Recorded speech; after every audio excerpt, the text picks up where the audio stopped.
The discussion today really is how do we deal with inequalities within the region, and one of the best ways to kind of lay the ground for that is just to look at where we are. But even a bigger part of today's discussion is actually to learn from each other, and it's good that we have all the 6 counties in the room today. In the conversation about equity, every voice counts.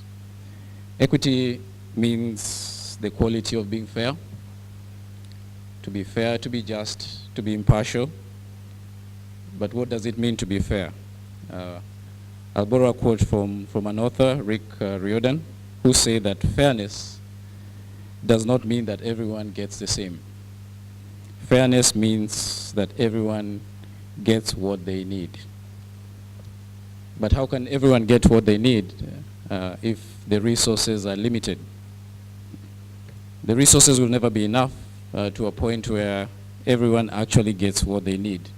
Our core mandate of CRA from Article 216 of the Constitution is to equitably share revenues between the national and county governments, and secondly, to equitably share revenues amongst the 47 counties. Additionally, and much closer to the conversation that we're going to have today, we are also charged with determining, publishing, and regularly reviewing a policy in which we set out the criteria by which we identify who is marginalized and how the equalization fund is shared. The revenue shared through the poverty parameter is more than that which is available for the equalization fund. So cumulatively, as just to emphasize, 302 billion out of the 1.5 trillion has been allocated on the basis of poverty. Funds that have been allocated to the counties at the coast, 48 billion over the period of devolution, 48 billion for Kilifi, going down to 14 billion for Lamu. And the amount of this amount, the proportion that has been allocated on the basis of the poverty parameter. We cannot address inequalities without dealing the question, with the question of public participation. So counties have a responsibility to guide us on this particular conversation. Where exactly do we meet with the public on this? What's the role of counties in helping us address intra-ward inequalities in the county? Because CRA will do its part. We'll have the marginalization policy, through the equalization fund, for example, and national government will do its part. What's the role of counties in helping us with the resources we are getting, both conditional grants and and equitable share? What's the role of the counties in helping us as a country address those intra-county inequalities?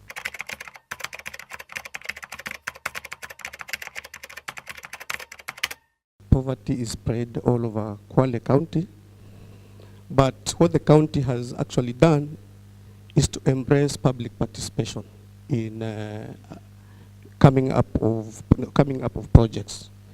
The issues that actually contribute to poverty, that are thought to be contributing to poverty, like education. We have a specific program for education as a county, the bursary and scholarship program.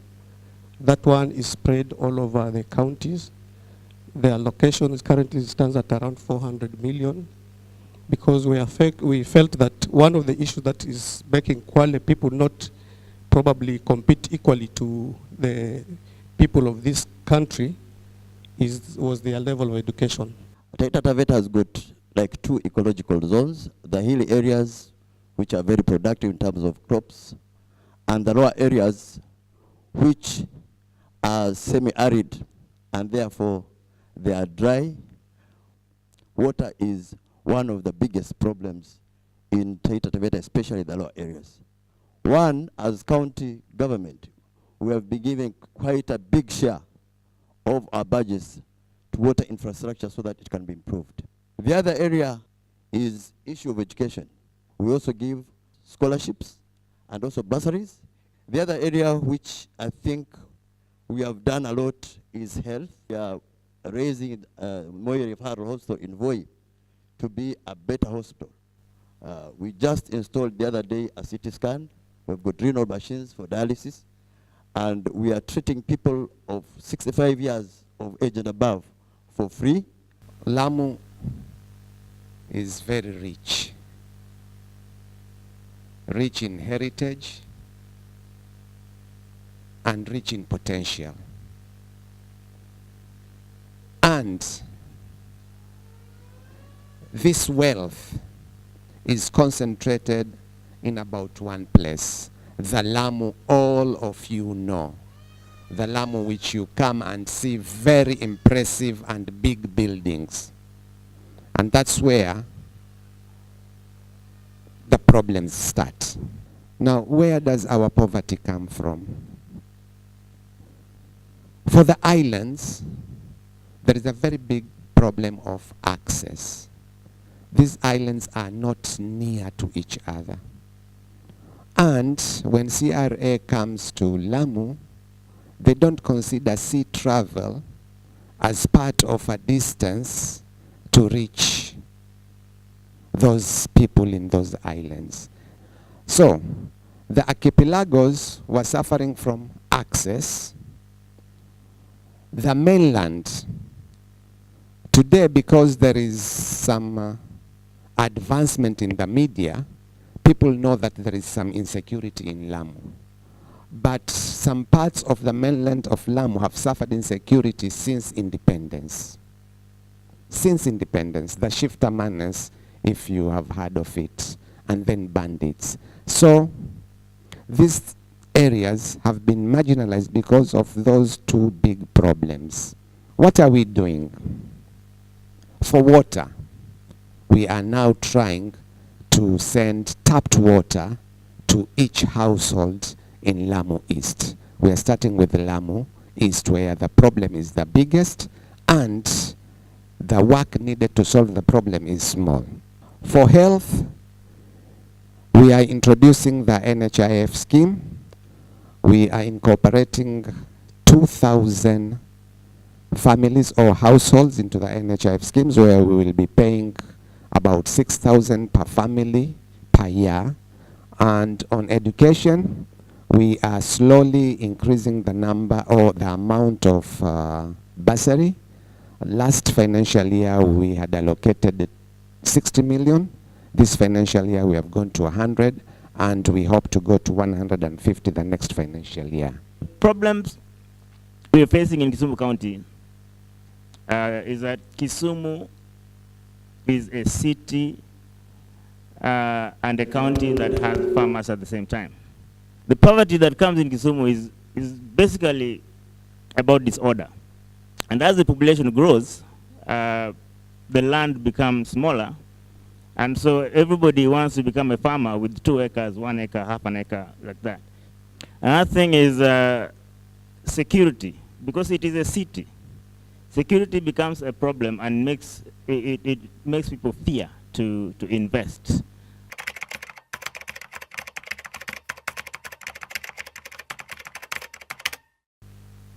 Oh, you said about the input of education.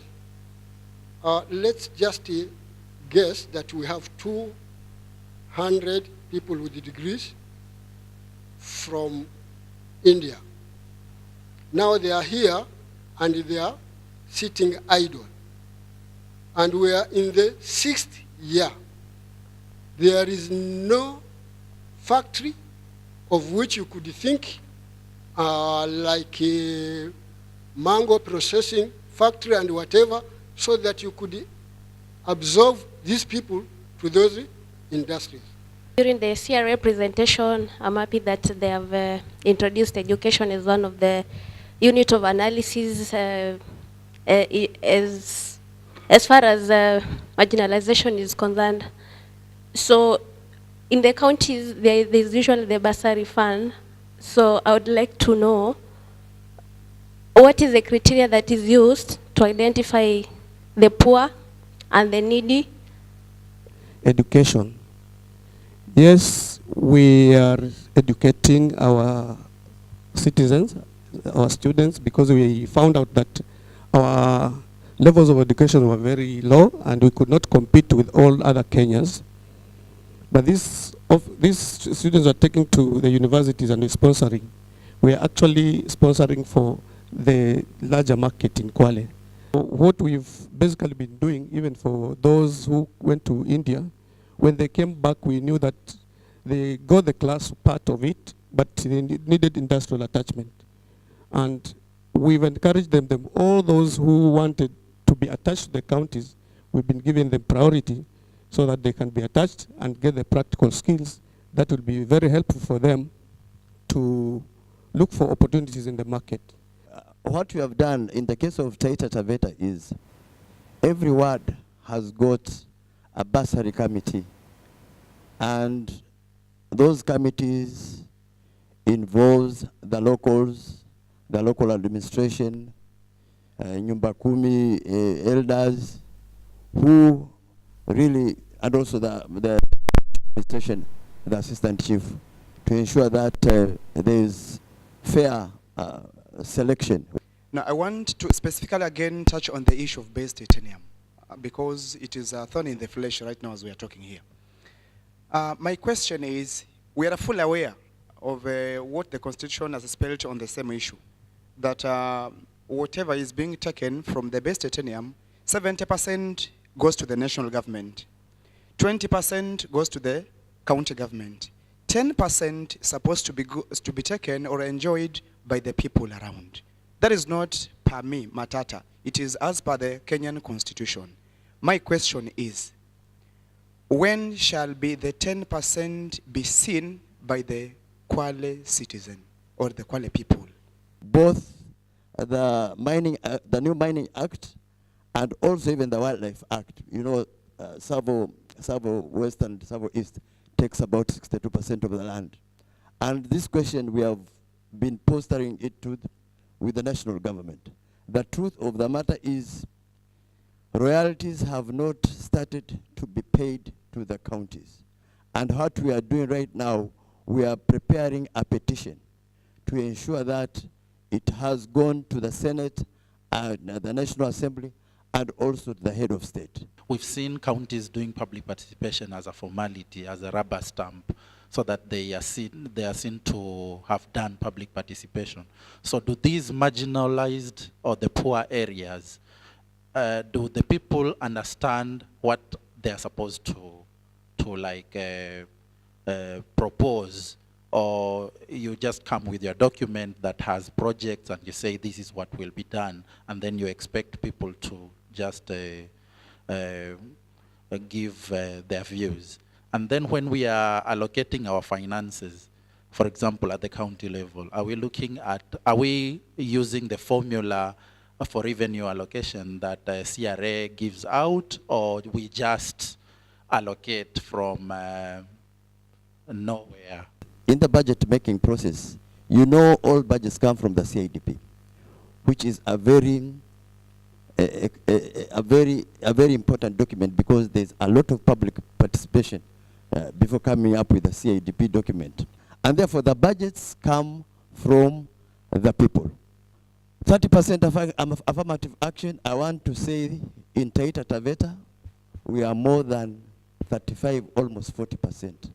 And actually the PPRA applauded us for that. They came, they did an audit, and they found that we are above the threshold of 30% affirmative action. We are doing public participation because we believe in people-driven development. We are not doing public participation just to meet some conditionalities for the budget. What has been a challenge in most of the counties and probably even the central government has been the 20% local, local content, or where you also need to consider the locals so that money can circulate within the locals. I'd like to commend all of you for the work that you're doing, specifically Taita Taveta County, on the issues of elderly and persons with disabilities. I wanted to know, probably in numbers, how many households are we targeting on issues of health, NHIF specifically?